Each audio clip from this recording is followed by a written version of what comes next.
జయతుల సద్గురు ప్రభు మహారాజుకు, శ్రీకృష్ణ పరమాత్మకు, గీతా మాతకు, పోచమ్మ అమ్మవారికి, జయతుల సద్గురు ప్రభు మహారాజుకు. అమ్మ భగవద్గీత 2వ అధ్యాయం సాంఖ్యయోగం 72వ శ్లోకం. అమ్మ నేను చదువుతా, మీరు అనండి. ఏషా బ్రాహ్మీ స్థితి పార్థ నైనాం ప్రాప్య విముఖ్యతి స్థిత్వా స్యామంతకాలేపి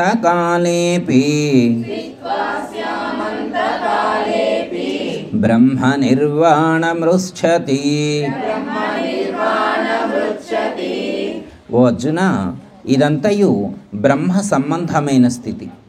ఇట్టి బ్రాహ్మీ స్థితిని పొందినవాడు మరల ఎన్నటికిని విమోహమును చెందనేరడు. అంత్యకాలమునందు కూడా ఎట్టి స్థితి అందున్నవాడు బ్రహ్మానంద రూప మోక్షమును బడైచున్నాడు. ఓకేమ్మా. ఇప్పుడు 2వ అధ్యాయంలో లాస్ట్ శ్లోకం, ఈరోజు 72వ శ్లోకం అంటే లాస్ట్ శ్లోకం. ఒకసారి రివ్యూ. ఈ అధ్యాయం మొత్తంలో ఎన్ని శ్లోకాలు ఉన్నాయి? 72 శ్లోకాలు ఉన్నాయి. ఈ 2వ అధ్యాయంలో ముఖ్యమైనటువంటి అంశాలు ఏంటంటే, మనం మొట్టమొదటి స్టార్టింగ్లో అసోస్యాన్ అన్వచోచస్వం ప్రజ్ఞావాదంశ భాససే గతాసూన గతాసుంచ నాను శోచంతి పండిత అనేటువంటి శ్లోకంతో ప్రారంభమైంది శ్రీకృష్ణ పరమాత్మ యొక్క జ్ఞానం. అంటే వారు జ్ఞానాన్ని చెప్పటం ప్రారంభించారు అక్కడ. ఎందుకంటే కార్పణ్య దోషోపాత స్వభావ పురుషామిత్వాం ధర్మ సమూఢశ్చేత హైసేస్యా నిశ్చితం బృహి తన్మే శిష్యస్తేహం షాధిమాం త్వాం ప్రపన్నం అంటూ అర్జునుడు తన యొక్క ధర్మాన్ని, కర్తవ్యాన్ని నిర్వర్తించాడు. ఏమన్నారు? శిష్యస్తేహం షాధిమాం త్వాం ప్రపన్నం అన్న. శిష్యస్తేహం షాధిమాం త్వాం ప్రపన్నం అంటే ఏంటి? హే పరమాత్మ, నాకు కర్తవ్యం బోధపడటం లేదు, నాకు ఏం చేయాలో బోధపడటం లేదు, తోచట్లేదు. అందుకే శిష్యస్తేహం సాధిమాం త్వాం ప్రపన్నం అంటే నేను నీకు శిష్యుడని అవుతున్నాను. Completely surrender. నేను నీకు సర్వస్య శరణాగతి నొందుతున్నాను. నాకు మీరు జ్ఞానాన్ని బోధించండి, నా కర్తవ్యాన్ని ఎరగ చేయండి, నేనేం చేయాలో నాకు సూచించండి, మీరు చెప్పినటువంటి పద్ధతిగా నేను పాటిస్తాను అని చెప్పి అర్జునుడు ప్రశ్నించడం అనేటువంటిది జరిగింది. అప్పుడు శ్రీకృష్ణ పరమాత్మ 2వ అధ్యాయంలో 11వ శ్లోకంతో ప్రారంభిస్తారు. అసోస్యాన్ అన్వచోచస్వం అనేటువంటి శ్లోకంతో, అంటే 11వ శ్లోకం ఉంది 2వ అధ్యాయంలో 11. అక్కడి నుంచి 30వ శ్లోకం వరకు దాదాపు ఒక 20 శ్లోకాల్లో ఆత్మజ్ఞానాన్ని గురించి పరమాత్మ మనకు సూచించడం అనేటువంటిది జరిగింది. ఓకే, అది అర్థమైంది కమ్మా. తర్వాత నెక్స్ట్ మళ్ళీ మనకి ఇంత గొప్ప జ్ఞానాన్ని మళ్ళా 55వ శ్లోకం నుంచి ప్రారంభించారు. 54వ శ్లోకంలో ఒక ప్రశ్న వేస్తారు అర్జునుడు. ఏమంటాడంటే, స్థితప్రజ్ఞులైనటువంటి వారు ఎలా ఉంటారు? స్థితప్రజ్ఞస్య కా భాష, స్థితప్రజ్ఞస్య కా భాష, వాళ్ళు ఎలా ఉంటారు, ఏం చేస్తూ ఉంటారు? కా భాష, అతని లక్షణాలు ఏమిటి? కిం ఆసీత కిం ప్రభాసేత, ఏం పలుకుతారు వాళ్ళు? కిం ఆసీత, ఏ రీతిగా ఉంటారు? కిం వ్రజేత కిం, వాళ్ళు ఎలా నడుచుకుంటారు?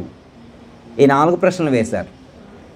వాళ్ళు ఎలా ఉంటారు, వాళ్ళ నడవడిక ఎలా ఉంటుంది, వాళ్ళ యొక్క మాట తీరు ఎలా ఉంటుంది, వాళ్ళ యొక్క ప్రవర్తన ఎలా ఉంటుంది అని చెప్పి ఎన్నో శ్లోకంలో అడిగారు?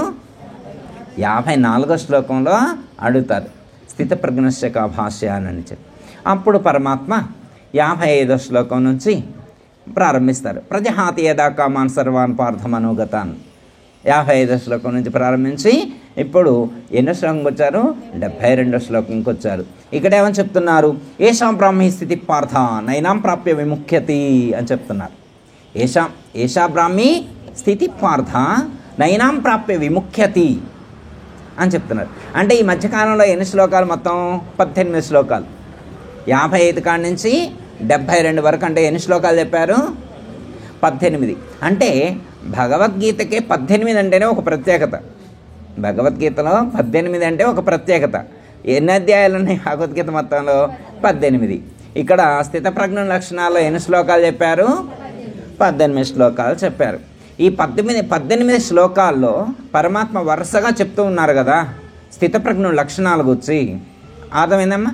ఇప్పుడు మొత్తం 18 శ్లోకాల్లో పరమాత్మ ఈ యొక్క ఆత్మజ్ఞానాన్ని చెప్తే మనం ఎంతవరకు నేర్చుకున్నాం అనేటువంటిది ఒకసారి ప్రశ్న అనమాట, రివ్యూ చేసుకోవడం అనమాట. పరమాత్మ కూడా అడుగుతారు అనమాట. శ్రీకృష్ణ పరమాత్మ అర్జునుని మరి మొత్తం వరుసగా చెప్పుకుంటూ వస్తున్నాం, నీకు ఏమైనా అర్థమైందా, నీకు ఏమైనా అంతు పట్టిందా, ఏమన్నా నీకు మరి స్థితప్రజ్ఞుడు ఎలా ఉండాలో ఆ క్వాలిఫికేషన్ నీకుందా లేదా, మనం ఎలా ఉన్నామేంటన్నా అనుకోవాలా వద్దా? ఇప్పుడు మనం కూడా ఫ్లోలో అదే కదా. అర్జునుడు అంటే ఎవరు? మనమే. అర్జునుడికి ప్రతినిధి ఎవరెక్కడ? ఇప్పుడు ఇక్కడ అర్జునుడు ఉన్నాడా లేడా? మనమే అర్జునుడు. అర్థమైందమ్మా? పరమాత్మ ఉన్నాడా లేడా? చెప్పేవాడు పరమాత్మ, వినేవాళ్ళం అందరం అర్జునులవే. మనం ఇక్కడ పరమాత్మ ఉన్నారు, అర్జునుడు. ఇక్కడ గురు శిష్య న్యాయంగానే శ్రీకృష్ణ అర్జున సంవాద రూపంలోనే మన సత్సంగం కొనసాగుతుంది. అర్థమైందా? పరమాత్మ ఇక్కడికి ఎందుకు వస్తున్నాడని అనుకోవద్దు. అర్థమైందమ్మా? నాలో కానీ మీ అందరిలో ఉండి పలికేటువంటి ప్రతి పలుకు పరమాత్మ యొక్క పలికే. అర్థమైందమ్మా? పరమాత్మే పలుకుతున్నాడు. వినేది ఎవరు? అర్జునుడు. అర్జునుడు రూపంలో ఉండి వింటున్నాడు. పరమాత్మ అయినా కానీ ఎవరి రూపంలో ఉండి వింటున్నారు? అర్జునుడి రూపంలో ఉండి వింటున్నారు. అర్థమైందమ్మా? ఇప్పుడు ఇక్కడ ఏమంటున్నారు? ఏషా బ్రాహ్మీ స్థితి పార్థ. ఏషా బ్రాహ్మీ స్థితి ప్రార్థ అంటే బ్రాహ్మీ స్థితి అంటే పరబ్రహ్మ సంబంధమైనటువంటి స్థితి. ఏం స్థితి? పరబ్రహ్మ సంబంధమైనటువంటి స్థితి. బ్రాహ్మీ స్థితి అంటే ఆత్మస్థితి అనుకోండి, పరబ్రహ్మ స్థితి, బ్రాహ్మీ స్థితి, బ్రహ్మస్థితి. మరి మీరు ఏ పద్ధతిలో ఇమాజినేషన్ చేసుకుంటారు మీ ఇష్టం, ఎలా భావన చేస్తారనేటువంటిది మీ ఇష్టం. అర్థమైందమ్మా? ఇవి కొన్ని పదాలు. అర్థమైందా? పరమాత్మ, అర్థమైందా? పరబ్రహ్మము, బ్రహ్మము, దైవము, ఆత్మ. ఈ పదాలను ఊహించుకోండి. ఈ పదాలను ఒకసారి ఊహించుకోండి. అర్థమైందమ్మా? ఇప్పుడు ఆత్మ అంటే ఏంటి, పరమాత్మ అంటే ఏంటి, పరబ్రహ్మము అంటే ఏంటి, బ్రహ్మము అంటే ఏంటి, ఇవి మనం దైవము, ఇక దైవము, భగవంతుడు, ఇలాంటి పదాలను మనం ఊహించుకున్నాం అనుకోండి, మనకేం గుర్తుకొస్తుంది? ఎవరు గుర్తుకొస్తారు? ఏం గుర్తుకొస్తాయి? ఇక అవే గుర్తుకొస్తాయి. వాటిని గురించి తలుచుకున్నప్పుడు ఏం గుర్తుకొస్తాయి? పరమాత్మే గుర్తుకొస్తాడు. పరమాత్మే గుర్తుకొస్తాడు. అర్జున, నీకు స్థితప్రజ్ఞ లక్షణాల గురించి చెప్పే కదా, ఆ బ్రాహ్మీ స్థితి అనేటువంటిది నీకేమైనా కొంచెం అనుభూతికి అందేట్లు ఏమైనా ఉందా? ఏమైనా నీకు నేను చెప్పింది ఇప్పుడు దాకా చెప్పా కదా, ఏమైనా కొంచెమైనా కించిత్ అయినా నీకేమన్నా గుర్తుకొస్తుందా? ఏషా బ్రాహ్మీ స్థితి పార్థ. పార్థ అంటే విశేషమైనటువంటి ఆలోచన జ్ఞానం ఉన్నవాడు అని ఒక అర్థం చెప్తారు. పార్థ అంటే అర్జునుడిని సంబోధించినప్పటికి కూడా విశేషమైనటువంటి ఆలోచన జ్ఞానం లేదా విశేషమైనటువంటి అవగాహన శక్తి ఉన్నటువంటి వాడిని పార్థుడు అని ఒక అర్థంతో చెప్తారు. విశేషమైనటువంటి అర్థాన్ని గుర్తించేవాడు, విశేషమైనటువంటి అర్థాన్ని గుర్తించేవాడు పార్థుడు. మామూలుగా అందరు గుర్తించేట్లు గుర్తించడం కాదు ఇక్కడ. అందరు గుర్తించడం కాదు ఇక్కడ. ఒక డిఫరెంట్గా గుర్తించడం, ఒక విశేషమైనటువంటి ఒక ప్రజ్ఞతో గుర్తించడం, ఒక ప్రజ్ఞతో గుర్తించడం. ఇప్పుడు ఎందుకంటే సామాన్యులకు అంటే జ్ఞానులకు అజ్ఞానులకు డిఫరెన్స్ ఉండాలి కదా. ఉంటుందా? డిఫరెన్స్ ఉంటుంది. జ్ఞాని ఒక విధంగా చూస్తాడు, అజ్ఞాని ఒక విధంగా చూస్తాడు. వాళ్ళ స్థాయి వేరు. జ్ఞాని ప్రపంచాన్నే చూస్తాడు, అజ్ఞాని ప్రపంచాన్నే చూస్తాడు. కానీ వాళ్ళ భావన ఎలా ఉంటుంది? ఇద్దరు ఒకే విధంగా ఆలోచిస్తారా? ఆలోచనలో మార్పు ఖచ్చితంగా ఉండదు. జ్ఞాని యొక్క దృక్కోణం వేరు, అజ్ఞాని యొక్క దృక్కోణం వేరు.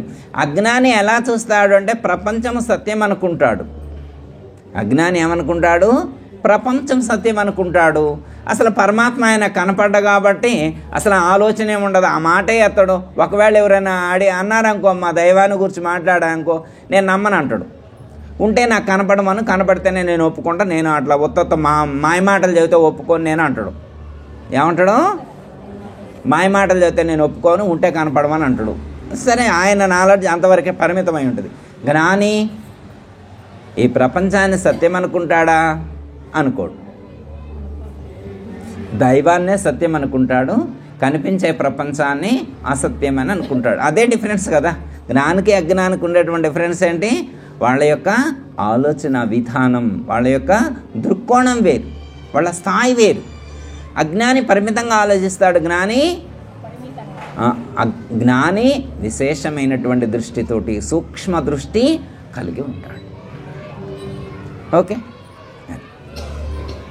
ఇక్కడ ఏమంటున్నారంటే బ్రహ్మజ్ఞానానుభూతి పొందినటువంటి వాళ్ళు, బ్రాహ్మీ స్థితిని పొందినటువంటి వాళ్ళు. ఎలాంటి వాళ్ళు? ఏషాం బ్రాహ్మీ స్థితి అంటే బ్రాహ్మీ స్థితిని పొందినటువంటి వాళ్ళు. బ్రాహ్మీ స్థితిని పొందడం అంటే ఆత్మానుభూతిని పొందినవారు అని అర్థం, బ్రహ్మానుభూతిని పొందినవారు అని అర్థం, బ్రహ్మానుభూతిని పొందినవారు అని అర్థం. వాళ్ళు ఎలా ఉంటారు?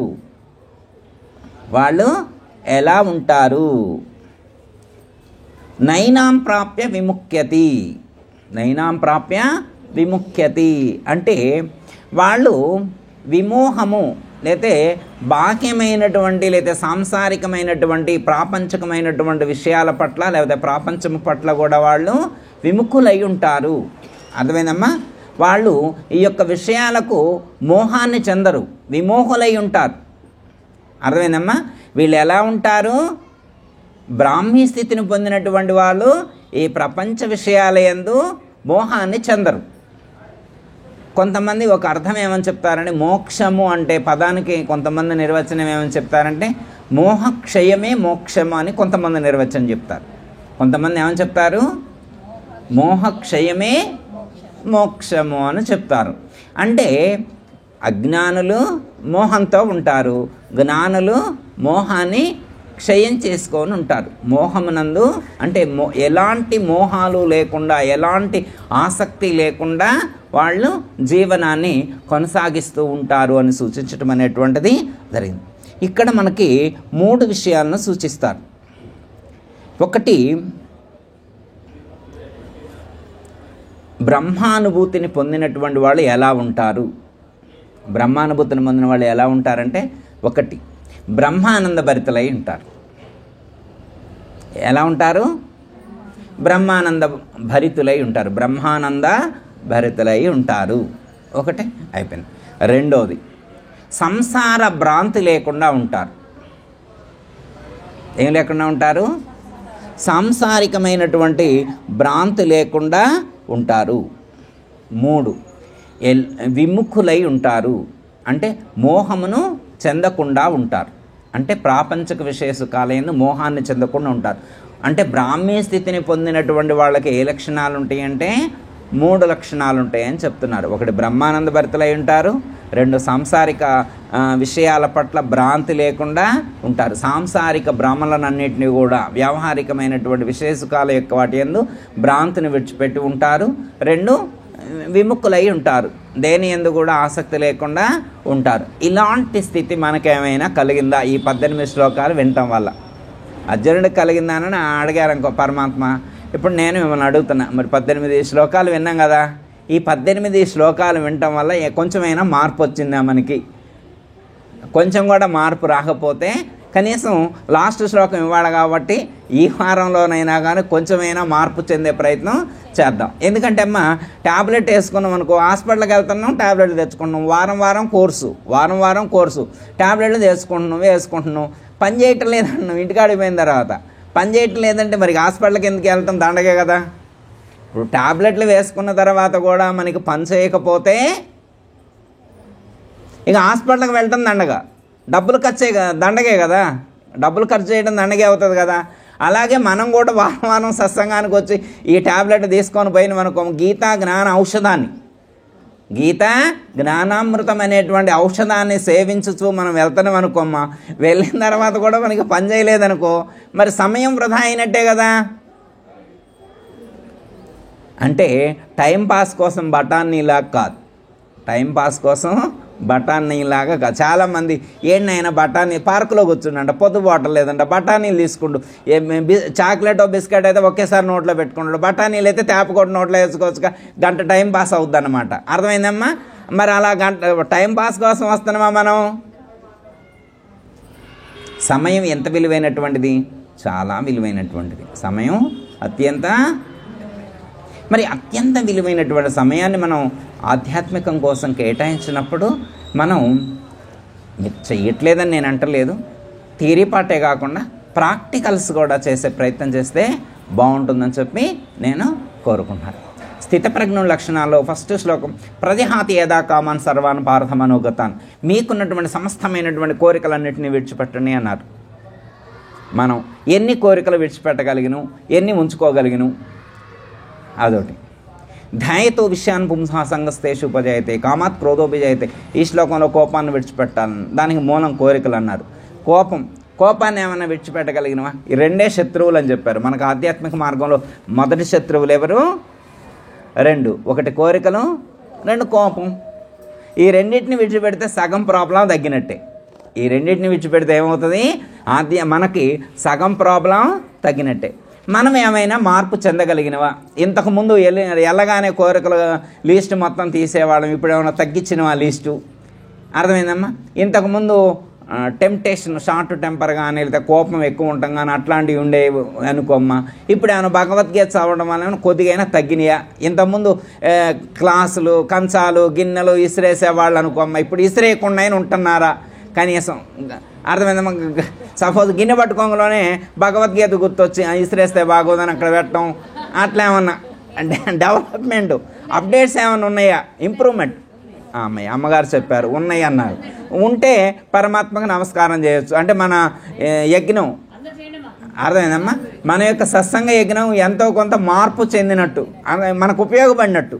మనం అందరం కలిసి ఇంత శ్రమ చేస్తున్నాం కాబట్టి మనకు ఎంతో కొంత ఉపయోగపడినట్టుగా మనం భావించాలి. ఉందమ్మా మార్పు? ఒకటమ్మా. రెండు, కోరికలు విడిచిపెట్టాలి, కోపాన్ని విడిచిపెట్టాలి, అహంకారాన్ని విడిచిపెట్టాలి. అహంకారాన్ని విడిచిపెట్టాలి, మమకారాన్ని కూడా విడిచిపెట్టాలి. అర్థమైందమ్మా? ఎందుకంటే ఇవే మన యొక్క ఆధ్యాత్మిక ఎదుగుదలకు అడ్డంకులు. మన యొక్క ఆధ్యాత్మిక పురోభివృద్ధికి ఇవే ఆటంకం కలిగిస్తాయి. అర్థమైందమ్మా? ఎందుకు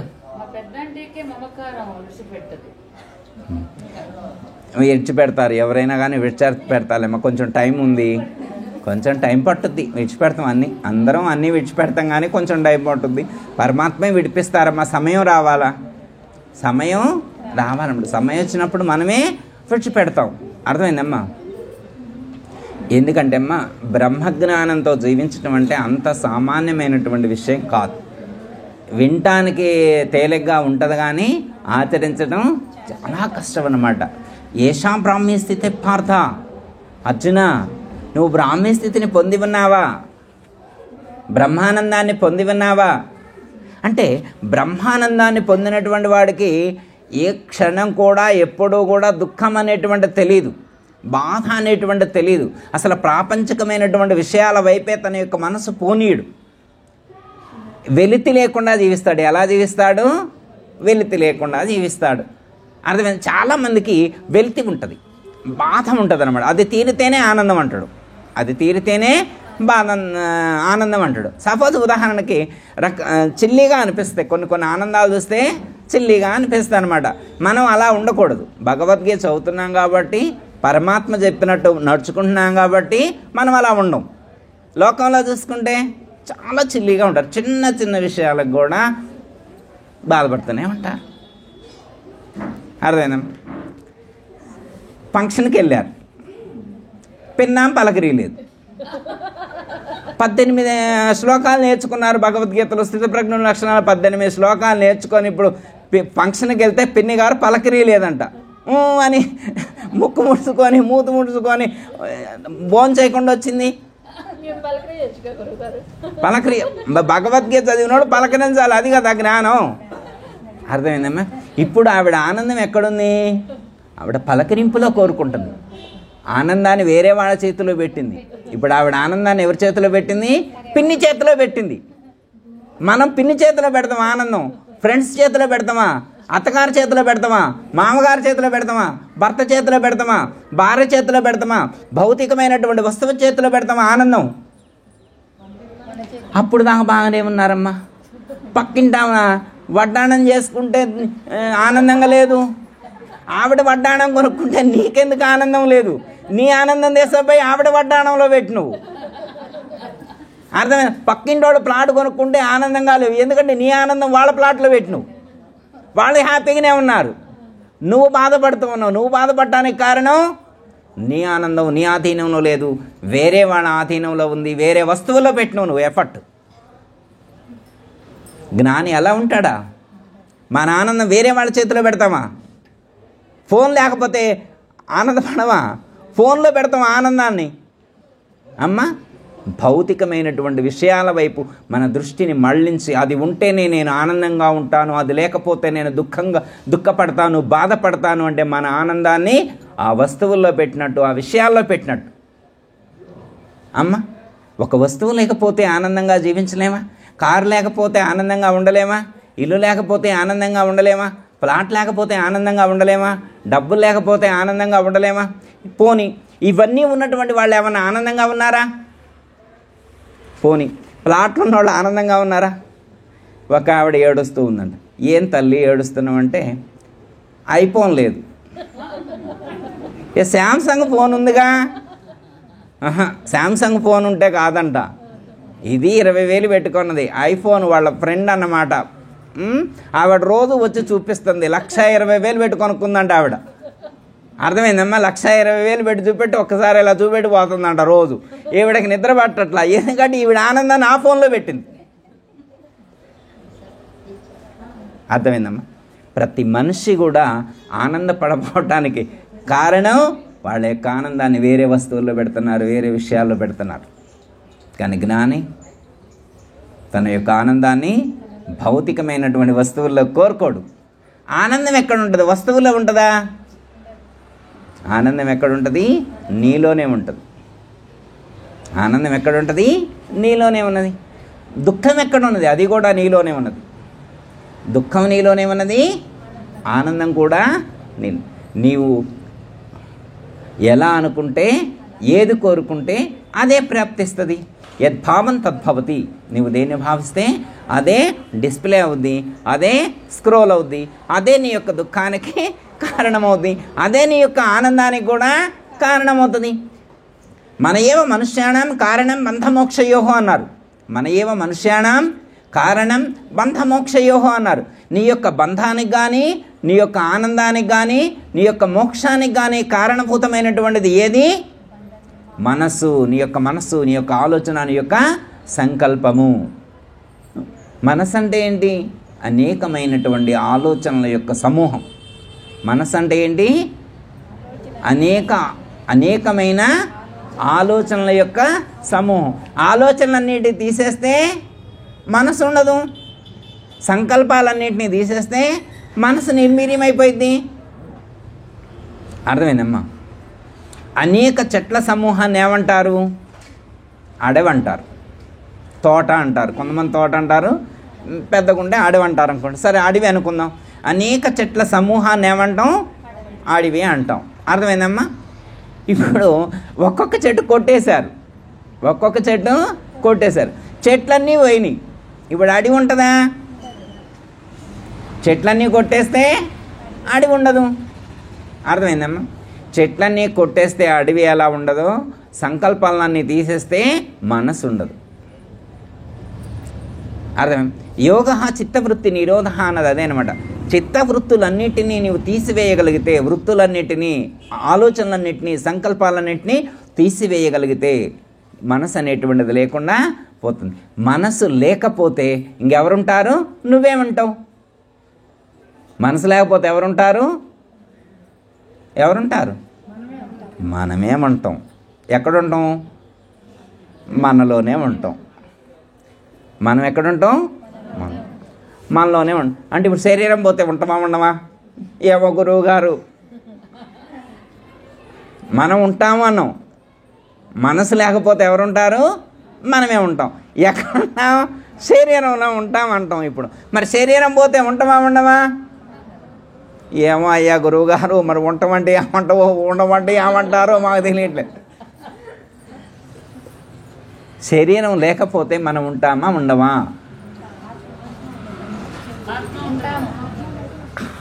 శరీరం లేకపోతే ఎవరుంటారు? ఆత్మ ఉంటుంది. మరి ఆత్మ వేరు నువ్వు వేరానా? ఆత్మ వేరు నీవు వేరు కాదు. నీవు ఆత్మ భిన్నం కాదు, ఒక్కటే. నీవు ఆత్మ కంటే భిన్నం కాదు, నీవు బ్రహ్మము కంటే భిన్నము కాదు. జీవో బ్రహ్మైవ నా పరహ శంకరాచార్యుల వారు చెప్పారు. ఏమన్నారు? జీవో బ్రహ్మైవ నా పరహ అంటే జీవుడు బ్రహ్మము కంటే భిన్నము కాదు. ఇందులో ఉండేటువంటి జీవుడు, ఇందులో ఉండేటువంటి మనసు బ్రహ్మము కంటే భిన్నము కాదు. నీవు బ్రహ్మము కంటే వేరు కాదు. బ్రహ్మమే నీవు, నీవే బ్రహ్మం. అహం బ్రహ్మస్మి. అహం బ్రహ్మస్మి అంటే బ్రహ్మమే నేను, నేనే బ్రహ్మము. తత్వమసి బ్రహ్మ. ఆ బ్రహ్మము త్వం నీవు ఒక్కటే, వేరు కాదు. ఇది బ్రాహ్మీ స్థితి. ఏషా బ్రాహ్మీ స్థితి అంటే ఇది బ్రాహ్మీ స్థితి. ఇప్పుడు మనం ఎవరు? పరబ్రహ్మ స్వరూపం. పరబ్రహ్మ స్వరూపం అయితే ఇక దుఃఖం ఉంటుందా? అర్థమైందమ్మా? ఇక ప్రతి చిన్న విషయానికి అది లేదు ఇది లేదు అని దుఃఖించడు. బ్రహ్మానందానుభూతి పొందినటువంటి వాడు బిర్యానీ లేదని ఫీల్ అవుతాడా? ఈ వారం బిర్యానీ చేసుకోవాలి, ఈ వారం బిర్యానీ చేసుకోవాలి. అమ్మగారు ఫోన్ చేసి సౌందర్య లహరి పారాయణం పెట్టింది, మా ఇంట్లో బిర్యానీ పోయింది, బిర్యానీ పోయిందని అంటమా? బ్రహ్మజ్ఞాని. బ్రహ్మజ్ఞాని భౌతికమైనటువంటి విషయాలకు లోబడి జీవించడు. అర్థమైందమ్మా? బ్రహ్మజ్ఞాని యొక్క ఆలోచన విధానం డిఫరెంట్గా ఉంటుంది. ఇక్కడ అదే చెప్తున్నాడు కదా, ప్రశ్న వేసింది అది. స్థిత ప్రజ్ఞస్య కా భాష. వాళ్ళు ఎలా ఉంటారు? కిం ప్రభాషేత, కిం ప్రభాషేత వాళ్ళు ఎలా పలుకుతారు? కిం ఆసీత వాళ్ళు ఏ రీతిగా నడుచుకుంటారు? వ్రజేత కిం వాళ్ళ యొక్క జీవన విధానం ఎలా ఉంటుంది? వాళ్ళు ఎలా సంచరిస్తూ ఉంటారు అని చెప్పి ఫస్ట్ ప్రశ్న వేసింది అదే. స్థితప్రజ్ఞులు ఎలా ఉంటారు? ఇదిగో ఇలా ఉంటారు. వాక్యేంద్రియ నిగ్రహం కలిగి ఉంటారు, అంతరేంద్రియ నిగ్రహం కలిగి ఉంటారు, క్షమాగుణం కలిగి ఉంటారు, ఓర్పు కలిగి ఉంటారు. ఇవి కదా లక్షణాలు. శాంతితో ఉంటారు, పరమ శాంతితో ఉంటారు, ప్రసన్నవదనులై ఉంటారు. ఇవి మనమే కదా. అర్థం? ఇప్పుడు మనం ఎలా మాట్లాడుతున్నాం, ఎలా పలుకుతున్నాం అనేటువంటి దాన్ని పరిశీలిస్తూ ఉంటారు ఎవరు? జ్ఞానులు. మనం ఎలా జీవిస్తున్నాం, మన లైఫ్ స్టైల్ ఎలా ఉంది, మనం ఎలా మాట్లాడుతున్నాం, ఎలా చూస్తున్నాం, మనం కూర్చునే విధానం, నిల్చునే విధానం, మన యొక్క జీవన శైలిని గమనిస్తూ ఉంటారు మహాత్ములు. అర్థమైందమ్మా? ఎందుకంటే మహాత్ములకి అర్థమవుతుంది, మహాత్ములకి అర్థమవుతుంది. ఎందుకమ్మా ఏంటమ్మా, దానికి సంబంధించినటువంటి అవగాహన ఉన్నటువంటి వాళ్ళు ఊరికనే ఇట్టే గుర్తుపట్టేస్తారు. ఇప్పుడు సపోజ్ మనం బంగారు వస్తువు ఒకటి తీసుకెళ్ళి దానికి సంబంధించినటువంటి నాలెడ్జ్ ఉన్నటువంటి వాళ్ళకి ఇచ్చామనుకో, వాళ్ళు చూసి ఏం చేస్తారు? వీళ్ళు అంటారన్నమాట, ఇది 24 క్యారెట్ అండి అంటాడు. ఇచ్చిన ఆయన కేడిఎం అంటాడు, ఆయన ఇది కేడిఎం కాదంటాడు. ఆయన కేడిఎం కాదంటాడే, ఇది కేడిఎం అని వీళ్ళు గట్టిగా మాట్లాడతారు. కానీ ఆయనకు తెలుసు అనమాట అందులో ఎంత రాగి కలిసింది, పర్సంటేజ్ ఎంత ఉందో ఆయన ఊరికనే అర్థం అవుద్ది అనమాట. ఎందుకు మనకు తెలీదు, మనకు ఆ నాలెడ్జ్ లేదు, ఆయనకు నాలెడ్జ్ ఉంది. అప్పుడు కరిగిస్తే అసలు తెలుస్తుంది అనమాట. అర్థమైందమ్మా? పరీక్ష చేసినప్పుడు ఆ ఒరిజినాలిటీ ఏంటనేటువంటిది బయటపడింది. పరీక్ష చేసినప్పుడు ఆ ఒరిజినాలిటీ ఏంటనేటువంటిది బయటపడింది. అలాగే మనల్ని కూడా ఎవరైనా పరీక్ష చేస్తే, ఎవరైనా మనల్ని ఒకవేళ టెస్ట్ చేస్తే మనకు ఎంత ఆ పర్సంటేజు జ్ఞానం ఎంత మనలో ఉంది, మనకు ఎంత ఆచరణ అబ్బింది అనేటువంటిది అర్థమవుతుంది. అర్థమైందమ్మా? అర్జునుడిని అదే ప్రశ్నిస్తూ ఉన్నమాట. ఏషాం బ్రాహ్మీ స్థితి పార్థ, నీకు బ్రాహ్మీ స్థితి ఎంతవరకు సిద్ధించింది? నీవు బ్రాహ్మీ స్థితిలో ఉన్నావా? ఎస్, వారు బ్రాహ్మీ స్థితిలో ఉన్నారు. అర్థమైందమ్మా? ఎంత బ్రాహ్మీ స్థితిలో ఉన్నా కానమ్మా, శరీరాన్ని ధరించి ఉన్నాం కాబట్టి శరీరం యొక్క లక్షణాలు అప్పుడప్పుడు మనలో ప్రకటితమవుతూ ఉంటాయి. శరీరానికి సంబంధించినటువంటి లక్షణాలు అప్పుడప్పుడు మనలో ప్రకటితమవుతూ ఉంటాయి. మహాత్ములు వేరు, మనం వేరు. మహాత్ములు వేరు, మనం వేరు. అర్థమైందమ్మా? ఇంత భగవద్గీత తింటాడు. ఎన్ని శ్లోకాలమ్మా విన్నది భగవద్గీతలో అర్జునుడు? దాదాపు 700 శ్లోకాలతో నడిచింది భగవద్గీత. ఎన్ని శ్లోకాలు? 700 శ్లోకాలు 18 అధ్యాయాలతో నడిచింది. లాస్ట్లో అంటాడు శ్రీకృష్ణ పరమాత్మ, మళ్ళీ లాస్ట్లో కూడా అడుగుతారు, మధ్య మధ్యలో కూడా అడుగుతున్నాడు, ఏమన్నా నీకు అర్థమవుతుందా, ఏమైనా వంట పట్టిందా అని అడుగుతారు. లాస్ట్లో కూడా అడుగుతారు, ఏమయ్యా ఇంత కష్టపడి 700 శ్లోకాలు చెప్పా, నీకేమైనా కొంచెమైనా ఏమన్నా వంట పట్టింది అంటాడు. వంట పట్టింది అంటాడు. నష్టో మోహ స్మృతిల్లబ్ధ్వా త్వత్ప్రసాదాన్మయాశ్చ. నష్టో మోహ స్మృతిల్లబ్ధ్వా, నా మోహం నశించింది.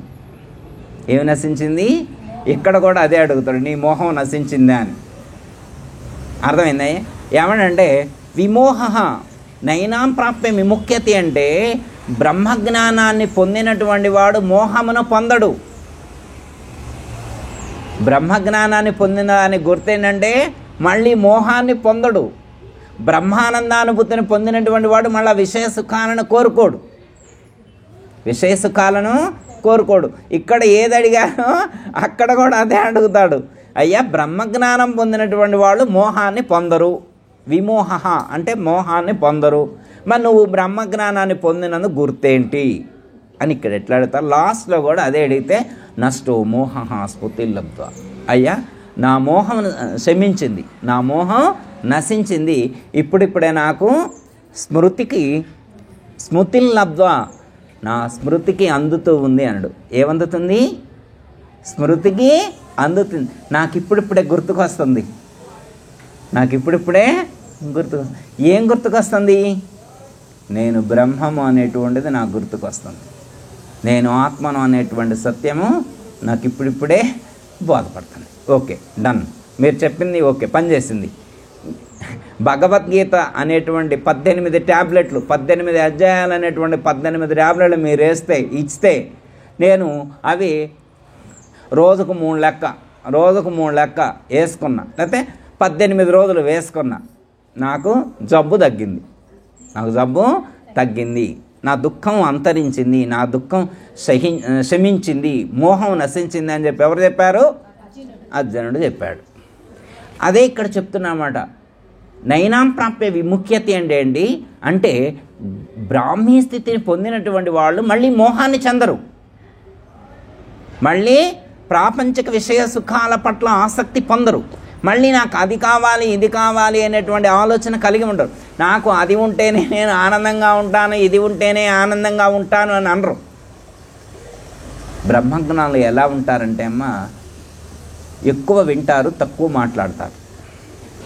వాళ్ళు దేనికి పని చెప్తారు? చెవులకు పని చెప్తారు, నోటికి అస్సలు పని చెప్పరు. అర్థమైందమ్మా? మనలాగే మనం బ్రహ్మజ్ఞానులు కాబట్టి ఆయన కూడా అదే చెప్తున్నాడు. బ్రహ్మజ్ఞానులు ఏం చేస్తారు? నోటికి పని చెప్పరు, చెవులకు పని చెప్తారు. అంటే ఏంటి? ఎక్కువ వినటానికే ప్రాధాన్యత ఇస్తారు. ఎక్కువ వినటానికి, విన్నది రివ్యూ చేసుకుంటారు. ఎంతవరకు నేను ఆచరిస్తున్నాను, ఈ మహాత్ములు చెప్పిందంతా నేను ఆచరణలో పెట్టగలుగుతున్నానా లేదని ఎప్పటికప్పుడు రీచెక్ చేసుకుంటూ ఉంటారు. అదేనమ్మా. అంటే బ్రహ్మజ్ఞానులు ఎలా ఉంటారు అన్నదాన్ని చిన్న ఎగ్జాంపుల్ ఒకటి గుర్తు చేస్తాను. మీకు తెలిసిందే, మళ్ళీ ఒకసారి గుర్తు చేస్తాను. ఒక ఊళ్ళో ఒకళ్ళకి సంతానం అందింది. మగ పిల్లవాడు పుట్టాడు.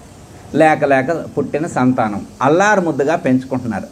లేక కలిగితే ఎవరికైనా పిల్లలంటే ప్రేమ ఉంటుంది కదా తల్లి, మంచిగా అల్లారు ముద్దుగా పెంచుకుంటున్నారు. పెంచుకుంటుంటే సంవత్సరం అయింది, 2 సంవత్సరాలైంది, 3 సంవత్సరాలైంది, 4 సంవత్సరాలైంది, పిల్లగాడికి మాటలు రావట్లేదు.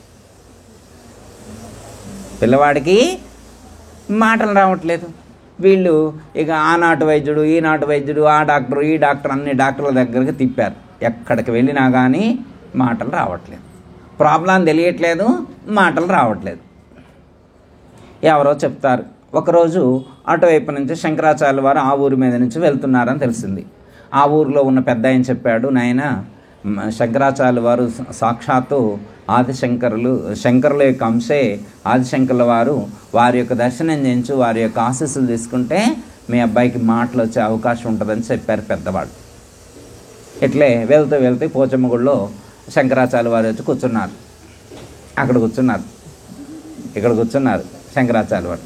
కూర్చుంటే వాళ్ళు అందరూ వచ్చారు. సత్సంగం మొత్తం అయిపోయిన తర్వాత తల్లిదండ్రులు అందులో ఉన్నటువంటి వాళ్ళు లేచి నిల్చున్నారు. నిల్చొని నమస్కరించారు. పాహి పాహి అన్నారు. ఏంటి నాయన అన్నారు. అంటే అయ్యా మా పిల్లవాడు పుట్టి ఇన్ని సంవత్సరాలు అవుతుంది, వాడికి మాటలు రావట్లేదు, లేక కలిగినటువంటి సంతానం. వాడు అలా మూగవాళ్ళలాగా మాట్లాడకుండా ఉంటే మాకు అంత సాటిస్ఫాక్షన్ లేదు, అంత ఆనందంగా లేదని చెప్పి వాళ్ళు బాధపడుతూ ఉంటారు. అప్పుడు శంకరాచార్యుల వారు ఒక ప్రశ్న వేస్తారు ఆ పిల్లవాడిని. కస్త్వం అంటాడు. నీవెవరు అని అడిగి. కస్త్వం అంటే నీవెవరు అని అడిగాడు. ఆ పిల్లవాడు ఉండి అహం బ్రహ్మస్మి అన్నాడు. మాట్లాడుతున్నాడు. ఇప్పుడు అహం బ్రహ్మస్మి అన్నాడు. బ్రహ్మమే నేను, నేనే బ్రహ్మము అన్నాడు. అర్థమైంది. మళ్ళీ తర్వాత కొన్ని మాట్లాడతారు. ఆ బాబుతోటి శంకరాచార్య వారు మాట్లాడిన తర్వాత అప్పుడు అమ్మ మరి పిల్లవాడు బాగానే మాట్లాడుతున్నాడు కదా, మరి మూగవాడు అంటారు ఏంటంటే, నాయన పుట్టి 12 ఏళ్ళు అవుతుంది. 12 ఏళ్ళు అయిన తర్వాత ఇప్పటి వరకు ఒక్క మాట కూడా మాట్లాడలేదు మావోడు. ఇప్పటి వరకు ఒక్క మాట కూడా మాట్లాడలేదు. ఇప్పుడు కూడా మీతోటే మాట్లాడాడు. ఇప్పుడు కూడా మీరు అడిగితేనే మాట్లాడాడు తప్ప మేము ఇన్నిసార్లు మా ఊరిలో వాళ్ళందరం అడిగిను. ఎంతమంది త్రోట్ డాక్టర్లు చూపెట్టినమో అర్థమైందమ్మా. ఈఎన్టీలకి ఎన్ని హాస్పిటల్కి తిరిగినమో, వరల్డ్ వైడ్గా ఉన్నటువంటి హాస్పిటల్ అనేది తిప్పినాం, ఎక్కడ ఇది అవల. మరి వాడు ఇప్పుడు మీతోడు మాట్లాడిండు, మాకు అర్థం కావట్లేదు. అప్పుడు శంకరాచార్య వారు అడుగుతారు, ఏనాయనా మరి ఇప్పటి వరకు మరి ఎందుకు మాట్లాడలేదు, ఈ లోకంలో ఎవరితోటి ఎందుకు మాట్లాడలేదు అంటే, ఈ యొక్క నశించిపోయేటువంటి లోకంతో మాట్లాడటం నాకు ఇష్టం లేదన్నాడు. అధర్మంతో కూడి ఉన్నటువంటి ఈ లోకలతో మాట్లాడటం నాకు ఇష్టం లేక నేను మాట్లాడలేదన్నాడు. అర్థమైందమ్మా. చుట్టూ ఉన్నటువంటిది ఇదంతా కూడా నశించిపోయేటువంటిది, మిథ్య అనేటువంటి జ్ఞానం కలిగి ఉన్నది 12 సంవత్సరాల వయసులోనే. అతని పేరు హస్తామలకుడు అంటారు. శంకరాచార్య వారు అప్పుడు ఏం చేస్తారంటే, తల్లిదండ్రి ఆ పిల్లవాడిని శంకరాచార్య వారికి ఇచ్చి ఇప్పటి వరకు మాట్లాడినటువంటి ఆ పిల్లవాడితో మాకేం ఉపయోగం ఉంటుంది, మీరే తీసుకెళ్ళి పెంచండి నాయన, 4 మంచి మాటలు నేర్పి ఒక ప్రయోజకుడిని చేయండి అని చెప్తే అప్పుడు శంకరాచార్య వారు అతన్ని శిష్యుడిగా స్వీకరిస్తాడు. అతని పేరు హస్తామలకుడు. హస్తామలకుడు అంటే హస్తమునందు, హస్త అంటే చెయ్యి, అమలకం అంటే గుమ్మడికాయమ్మ, అమలకం అంటే సొరకాయ ఉంటుంది, అదేనా. అమలకము ఉసిరికాయ, ఆమలకం హస్తామలకుడు ఆమలకం. అదేనమ్మా. మామిడికాయని చూతఫలం అంటారు అనుకుంటా, చూతఫలం అంటారు మామిడిని. దీన్ని ఆమలకము అంటారు, అమలకం అని కూడా అంటారు. అర్థమైందమ్మా. హస్తామలకము అంటే హస్త అంటే చెయ్యి, ఆమలకం అంటే ఉసిరికాయ. అంటే అరచేతిలో ఉసిరికాయను పెట్టి మనం ఎలా చూడగలుగుతున్నామో ఆ పిల్లవాడు, ఆ శిష్యుడు పరమాత్మ స్వరూపాన్ని అలా దర్శించాడట. అందుకని ఆ పేరు వచ్చిందండి. ఆ పిల్లవాడికి ఆ పేరు ఎందుకు వచ్చింది? అరచేతిలో ఉసిరికాయ పెట్టి చూడటం మనకి ఎంత తేలికవుతుందో పరబ్రహ్మతత్వాన్ని అరచేతిలో పెట్టి చూసినంత తేలిగ్గా చూడగలుగుతున్నాడు అండి. అందుకనే ఆ పేరు ఆ అబ్బాయికి సార్థకమైంది, హస్తమలకుడు. ఓకే అమ్మ. మరి మనకు కూడా మన పూర్వీకులు మంచి మంచి పేర్లు పెట్టారంటే అర్థం మనం కూడా ఆ స్థితిని పొందాలనేగా అర్థం. పొంది ఉన్నామని కొంతమందికి పొందాలనే ఉద్దేశంతో మన తల్లిదండ్రులు మనకి అలాంటి గొప్ప గొప్ప పేర్లు పెట్టారు తల్లి. మనం కూడా ఆ పేర్లకి సార్థకత చేకూర్చుకునేటువంటి ప్రయత్నం చేద్దాం. చూడండి అమ్మ, ఇక్కడ ఆ పిల్లవాడు బ్రహ్మజ్ఞానాన్ని తెలుసుకున్నాడు కాబట్టి, బ్రాహ్మీ స్థితిలో ఉన్నాడు కాబట్టి ఇంకెవరితో మాట్లాడలేదు. ఎందుకు? ఇంకా మాట్లాడవలసిన అవసరం లేదు. వీళ్ళందరితో మాట్లాడవలసినటువంటి అవసరం అతనికి లేదు. అర్థమైందమ్మా. అలాగే మనం కూడా నిజంగా ఆ స్థితిని తెలుసుకుంటే నీకే అనిపించదు, మాట్లాడాలని అనిపించదు. నిరంతరం ఆ ధ్యానంలోనే ఉంటారు, ఆ ధ్యాసలోనే ఉంటారు. అర్థమైందమ్మా. ఇంకా మనకి చుట్టాలతో మాట్లాడాలని, ఫ్రెండ్స్తో మాట్లాడాలని మనకు అనిపిస్తుందంటే మనం ఇంకా ఆ స్థితిని పొందలేదు అని అర్థం. అర్థమైందమ్మా. ఆ స్థితిని పొందినటువంటి వాడు నిరంతరం ఆ ధ్యాసలోనే ఉంటారు, అదే ఆలోచనలో ఉంటారు. అర్థమైందమ్మా? ఎట్లా అంటే అమ్మా, ఒకతను ఖచ్చితంగా ఐఏఎస్ పాస్ కావాలనుకున్నాడు, ఖచ్చితంగా ఐఏఎస్ పాస్ కావాలనుకున్నాడు. ఎగ్జామ్స్ దగ్గరకు వచ్చినాయి, ఖచ్చితంగా ఫంక్షన్కి వెళ్ళాల్సినటువంటి సందర్భం వచ్చింది. ఇప్పుడు ఫంక్షన్కి వెళ్తే ఎంతసేపు ఉంటాడు ఫంక్షన్లో? జస్ట్ అలా అటెండ్ అవుతారు, జస్ట్ అలా కనిపిస్తారు, వెళ్ళిపోతారు అంతే. ఉన్నా కానీ ఎక్కువ మాట్లాడు. ధ్యాస మొత్తం కూడా తన ఎగ్జామ్ మీదనే ఉంటుంది. ఏ సబ్జెక్ట్ అయితే ప్రిపేర్ అవుతున్నాడో దాని మీదనే కాన్సన్ట్రేషన్ ఉంటుంది. ఏకాగ్రత మొత్తం కూడా ఎక్కడ ఉంటుంది? దాని మీదనే ఉంటుంది. అర్థమైందమ్మా? అలాగే జ్ఞాని కూడా తన యొక్క దృష్టి మొత్తాన్ని కూడా అక్కడే కేంద్రీకృతం చేసి ఉంచుతాడు. ఓకే అమ్మా? అందరికీ జై గురు. మరిన్ని ఆధ్యాత్మిక రహస్యాల కోసం అచల బోధ, ఆత్మబోధ, భగవద్గీత, అలాగే పండుగల్లో దాగిన అర్థాలు, అంతరార్థాల కోసం మరియు యోగము, ధ్యానము మొదలైన అనేక ఆధ్యాత్మిక తెలుగు ప్రవచనాల కోసం క్రింద ఉన్నటువంటి రెడ్ కలర్ సబ్స్క్రైబ్ బటన్ను క్లిక్ చేయండి. అలాగే ప్రక్కనే ఉన్నటువంటి గంట సింబల్ను నొక్కండి. అలాగే ఈ వీడియో మీకు నచ్చినట్లయితే లైక్ చేయండి మరియు షేర్ చేయండి. జై గురు.